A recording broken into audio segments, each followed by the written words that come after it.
This is the first chapter of the Omelette Route, which was also in the June Egbert Alright. Jam. I have returned. You have returned. Oh, that was good.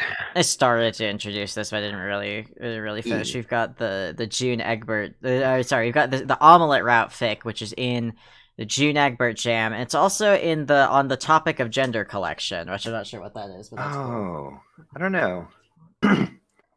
Have we Um, read the first chapter of this? I feel like we did.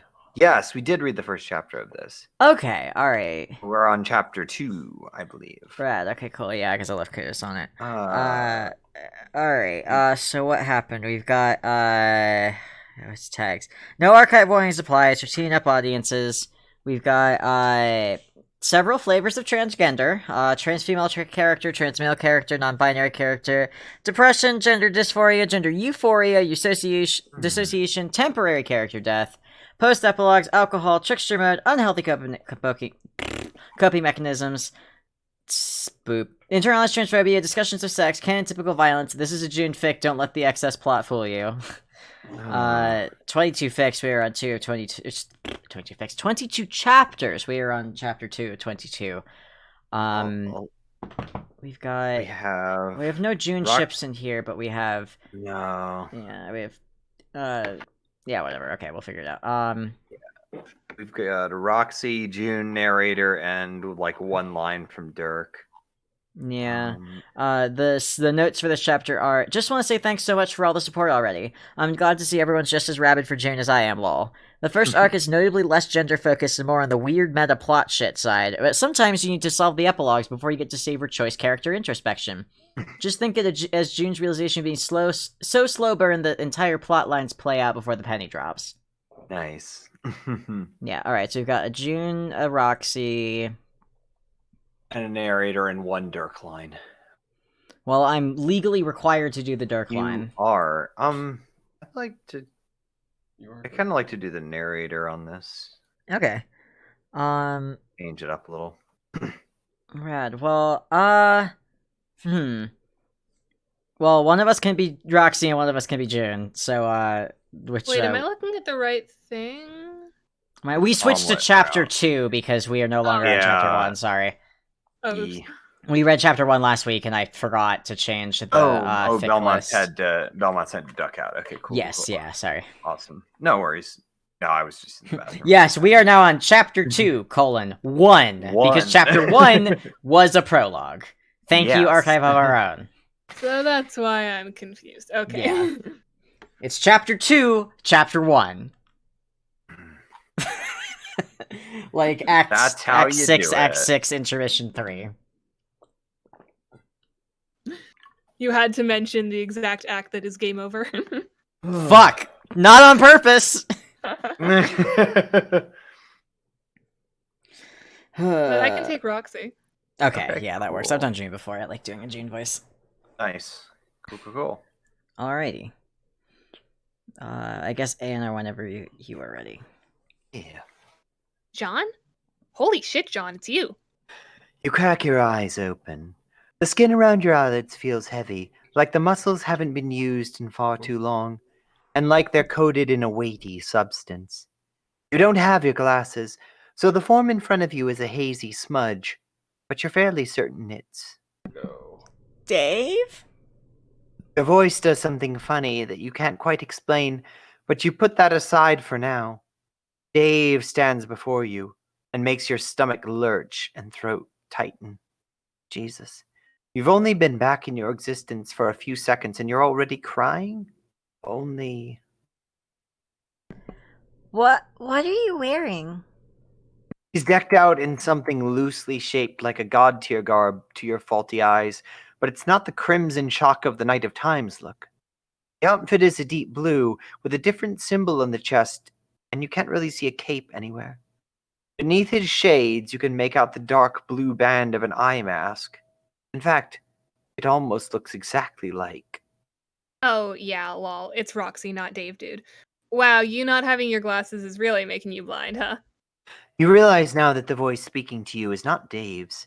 It's higher, and lacking that stoic southern twang he likes to pretend doesn't exist. But at the same time, the voice you're hearing doesn't quite equate to Roxy in your mind. There's a rougher, scratchier quality to it. And yeah, you suppose you can hear Roxy's inflection there, but it's in an unfamiliar octave. Hang on one sec. Shoink! Here you go. A pair of glasses manifests between Roxy's hands, offered up to you. You take them and slide them on. Immediately, the world shifts back into visual clarity. You feel more than a little dumbfounded. Roxy? What? What's going on? Where are we? Why do you look so... You don't quite know the right way to broach the topic of Roxy's new look. It's a little like in the time you were gone. You skipped over everything that would make this situation make sense. Right. You wouldn't know. It's a whole thing to get into and have the time right now. Basically, I got onto realizing some stuff about myself, gender-wise. Gender-wise? You don't understand. Trying to think about it sends your brain twisting in strange knots. Okay, look. I'm kind of explaining this badly. You just need to know I figured out I'm not really a girl, whatever that means, and I'm kind of just being a new person, figuring out who that is, you know? You can, like, do that? Yeah, lol. It's certainly a whole thing indeed. Roxy laughs and runs a hand through her hair. Okay, wait. So if you've stopped being a girl, how do I refer to you now? Or are you even still Roxy? You feel a little stupid even asking these questions. You've just come back from metatextual death in some strange place, and suddenly this revelation about your good friend is the most important thing to you. Sorry, I'm just being dumb. Lamau, don't even sweat it, my dude. Like I said, it's a whole thing. I'm still Roxy, just not too partial to being called she anymore. So that would make you... Roxy pauses. You take advantage of the lull to look around. You're in a dull gray room full of strange machinery and screens hooked up to console stations. It reminds you a little of the meteor all your friends lived in for that 3-year trip, only more sterile and menacing. Currently, I'm feeling the whole idea of going by he. Like I said, it's a whole thing, but for now, that's all you gotta be clued up on. Okay. So, are you a boy now? Roxy sticks his hands in his pockets and sighs, mouth quirked downwards, ever so slightly. Not exactly. Still haven't figured stuff out myself. But we can jam about it some other time, yeah? I suppose. Sorry for sounding so wishy-washy. I am glad that you're finding yourself, really. It's just a whole thing, you're right. Yeah, I know. Thanks. That's that on the conversation for now. You don't want to come across as disrespectful and insensitive, but you're kind of glad for it. It's a lot for you to take in immediately after conceptual resurrection. So, other than that, what's going on exactly, Roxy? Roxy sighs. Okay, so actually, this might be even more complicated than gender. More complicated than gender? Mm-hmm. Roxy clears his throat and looks behind his shoulder. You see an automatic sliding door that seems to be sealed shut. Next to it, a window that shows a vast expanse of unfamiliar stars and galaxies. Basically, Dirk got fucked up meta-god complex powers that let him, like, narrate reality, and he used it to make our lives kind of shitty because it's a more interesting plot line. Like, he directly brainwashed and or mind controlled at least 3 people we know of to do this. What? Yeah. Wow, what? Don't interrupt, you'll just make it more confusing. Okay. Okay, so then Dirk made Jane president, kidnapped Rose, and then fucked off in one of Jake's weird-ass spaceships. I think he was planning on making a new planet full of kids to play suburb for some reason. And part of his plan included using Rose to send you back into canon to get killed by Lord English so you couldn't just retcon him out of doing any of this shit. But because of said retcon powers, you can't just, like, be killed like a normal conditionally immortal god, so Dirk, like, erased you from the narrative? But we didn't know this, so we thought you were like missing or maybe even in cahoots with Dirk or something. So then we all like decided to try and follow Dirk. We were helped by the other timeline spooky god Ghost Callie, who was also possessing Jade's body. You go to open your mouth and say something, but Roxy raises a hand. Hold on, we're nearly there. Skipping over a like 6-month spaceship journey, which was full of a whole lot of nothing, we caught up to Dirk and like the situation got hella more complicated. Rose was there also, an evil evil brainwashed robot. There was a whole ass SmackDown battle royale god tier style. Oh, and there's this whole thing with Ghost Callie and all timeline that makes no sense. Anyway, in the middle of all this, we found out that Terezi was also on this ship, and that you were dead, and she had your corpse inside your wallet, but you weren't like regular dead. Like, Janie tried her lifey thing and it didn't do shit, and then Dirk tried to meta erase you again, but his weird shtick didn't work on me account of that voidy shit, so I took you and hid you in this room away from his influence or whatever. Did the voidy thing to steal all your irrelevance, and somehow it brought you back. And here we are right now in the present moment to the end. Kind of fucked up, huh? You don't know what to say.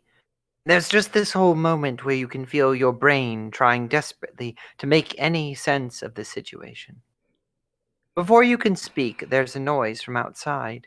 It sounds a little bit like a shrill wailing, rapid gunfire, and shitty rap? Roxy flinches next to you, raising an eyebrow above his shades. Roxy, sorry to say this, but what the actual fuck is any of this? Yeah, I don't even know what's going on now. Stop keeping track after the 2 Vriskas. 2 Friskas? Right, yeah. Ghost Kelly's plan involved pulling some people from a non-canon, irrelevant timeline to trap Dirk and ruin his schemes or something. They're all meant to show up soon and carry out some mission of cosmic significance, which also involves the existence of more than one Vriska. Literally, it's such a hot mess. If it helps, I think we're winning, though. Your head hurts. It all sounds so absurd that you feel your tenuous, newly regained grip on reality slipping. Maybe staying in your weird cocoon of erasure was the smarter move here. There's a violent howl, and you distinctly recognize a very pissed-off Jade, followed by an explosion that rocks the whole ship and makes both your and Roxy's hair stand on end. Holy shit. Do you think we should go help them? I mean, I was kind of helping by bringing you back from the dead already.